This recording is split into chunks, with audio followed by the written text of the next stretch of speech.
Okay, now passage number 2. Mouse, Deer, and the Tigers. It's an Indonesian folk tale retold by Marilyn Bochanos. So remember to pay attention that it actually says it's a folk tale, so it's a story. So all you have to do is just follow what the story is trying to tell you, and when it's a folk tale, normally there's a lesson behind it for us to learn. Okay, paragraph number 1. King Tiger thought he was the greatest tiger in the world. Well, I do not know if that was true. He was certainly the greediest. Greediest means someone who wants everything for himself. So one day he said to himself, I wonder if there's tasty food nearby on the island of Borneo. He called 3 of his strongest tigers and said to them, I have a job for you. You must swim to Borneo and ask their tiger king for food. Tell them the king of all tigers demands it. If they don't agree, we will attack. So let me summarize up to this point. Paragraph 1 and 2 are actually talking about there's a king who is very greedy. Okay, there's a king, this King Tiger, who is very greedy, and he's going to send 3 of his strongest tiger to the land of Borneo and then ask people to give them food.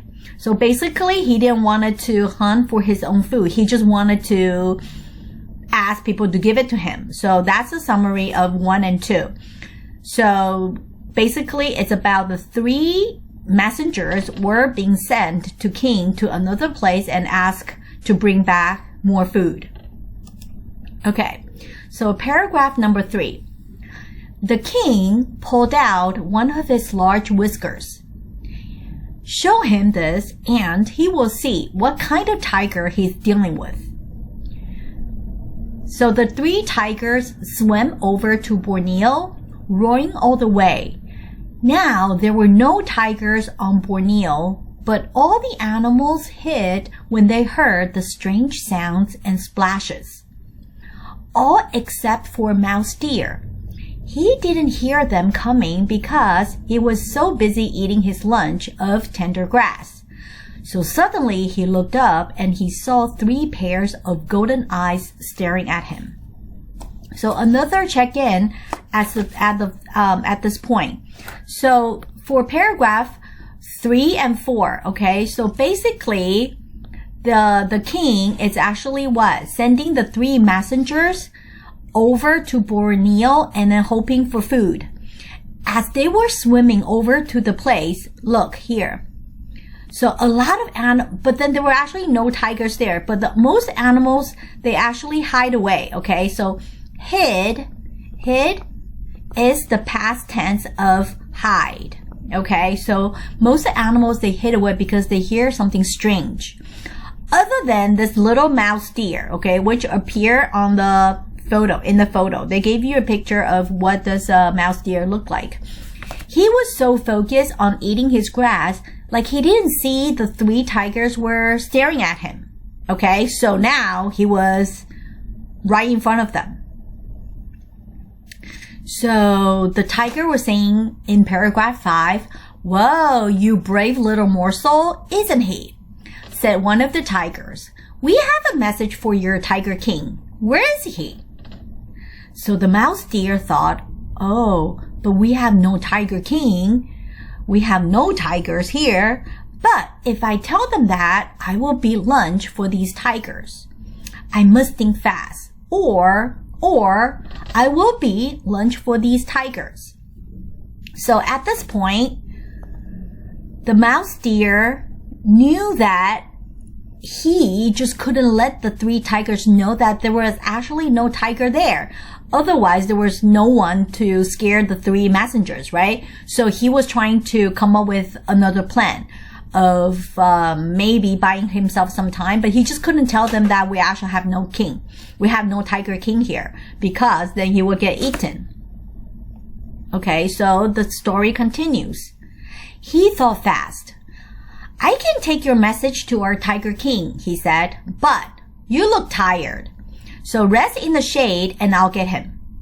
So the tiger said, okay, good idea, said the biggest tiger. Tell him that he must give us food or we will attack. Show him King Tiger's whisker. The whisker was so big it actually made the mouse deer tremble, but he bravely hurried away with it in his mouth. So at this point, remember in the very beginning, the king tiger gave a very big whisker to the 3 messengers, okay, trying to scare the tiger king over at Borneo. So the 3 messengers showed the mouse deer the king's whisker. So the mouse deer was very afraid. That's why he trembled, means that he was shaking. But he still bravely went away with it. So he was able to take on the scare or the fear, okay? So paragraph 11. If I promise them food, they may eat me, he thought. What should I do? He bounded on. Finally, he had an idea. He found his friend Porcupine.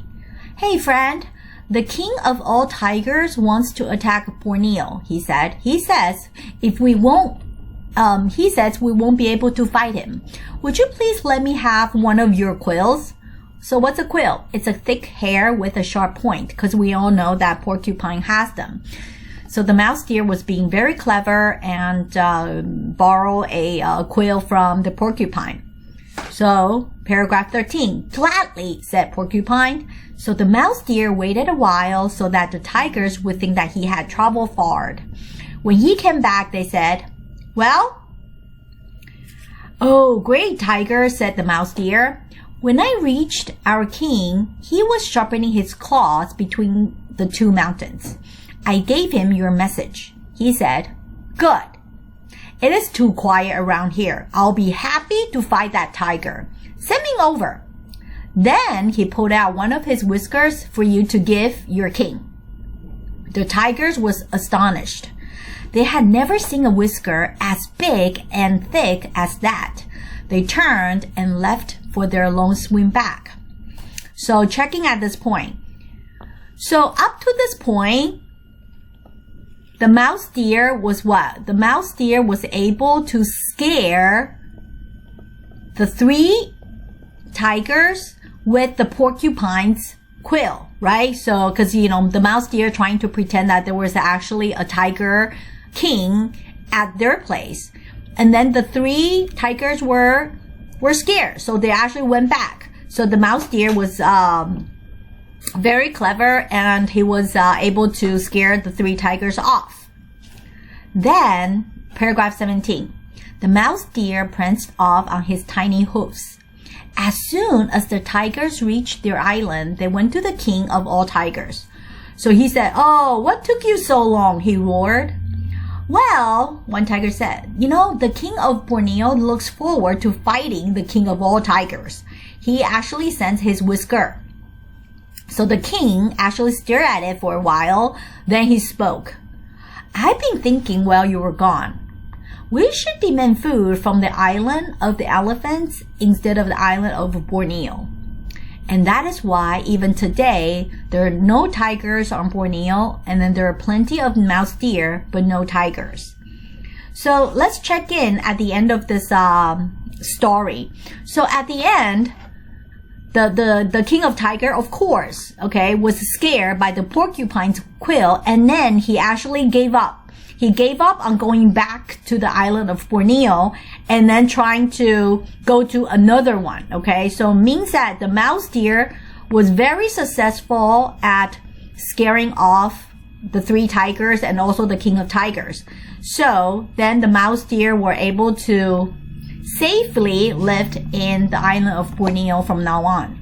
So there's still no tiger there, and then everybody is still safe. So this is what you need to take away from the passage, and you will be able to do the questions. So what does the word demand mean as used in paragraph 2 and 21? So when the king of tiger demand other tiger to give them food, so of course you're asking for it, okay? So sometimes teacher will demand students to pay attention in the class. So which of the answer choice actually means to request or to ask? The answer has to be D. The word insist means that you have to do it. So when the king of all tigers demands for other people to give him food, he actually insists people give it to him. So the word demand means to insist. Definitely not correct, because how can you correct food, right? Because remember in the passage it says demand for food. So you cannot correct for food. Well, you can possibly look for food, but then the king was not being nice, so he wanted, okay? He wasn't looking for it. And then, of course, he wasn't working on it, okay? He just want people to give it to him. So D is the best choice. Number 20. What does the reader know in paragraph 6 through 8 that the tigers do not know? Okay, remember the mouse deer was trying to come up with the idea that the tigers wouldn't know that they actually had no kin there, right? So let's take a look which one fit in that contest. A, Tiger King wants to take food from the island of Borneo. That we know in the very beginning. The island of Borneo has no Tiger King, right? That sounds about right, because that's the one that only mouse deer know, but not the 3 tigers. So C, mouse deer is afraid of King Tiger's whisker. That's part of the detail, but then that was not something that from 6 through 8 that the tigers do not know, right? That the tigers actually know. The whisker from the mouse deer is not from a tiger. Okay, so it's not the whisker from the mouse deer. It's actually the whisker from the 3 tigers. So the answer has to be B, because this is the part that the mouse deer trying to hide that they actually had no Tiger King there, right? Okay, so that's the correct answer. Okay, 21. Paragraph 15 supports a theme of the story by showing that mouse deer, of course, we know from here that the mouse deer is really, really smart by tricking the 3 tigers that there's actually a even bigger Tiger King there when there wasn't even one. Okay, so was the mouse deer honor? Not really. Okay, is he clever? Absolutely, and he was brave too. Is he happy to be telling lies? We didn't learn that from the passage. And then also, was he finds his king? There was no king, so of course that will leave us the answer choice to be B. Okay, he's just very clever and brave. Okay, 22. Okay, in paragraph 17, the phrase pranced off shows that the mouse deer feels what? Remember, he was just, he was happy that the 3 tigers swam away. So the answer has to be what? Okay, let's take a look each answer choice, okay? Was he eager to run far away from the tiger? No, he was actually happy to see them off. So was he satisfied with how things went with the tiger? Yeah, because he was happy that they actually swam back to their island. Was he worried? No, he was very, very successful by sending the 3 tigers off. Was he surprised to see they could swim? Well, that's not the point in this story. So the answer has to be B. He was just happy that they actually gone away, and then was scared of the the porcupine's quill. Okay, 23. Which sentence best describes how mouse deer causes the event in paragraph 21? So if you go back to 21 was the one that the king actually gave up, right? So that was the time that the mouse deer was successful. So that will give us the correct choice of C, because of the porcupine's quill, he was able to scare them off, right? Because after the king took a look, wow, this is a big whisker. Okay, this must be a much bigger tiger than I am. So then he decided to give up, to surrender. Okay, the last question. What do the details in paragraph 21 suggest about the king tiger? So again, 21 was the time that the king tiger decided to give up, right? And then go on to another island of elephant, and then just because he was so scared to fight with the fake tiger. So the answer has to be A. He wants to avoid showing that he's scared, right? Definitely. So that was the reason why he decided to change to go on to another island, but not going back to Borneo again with the mouse deer. So that's the end of passage 2. I hope you all learned something from this passage. Bye.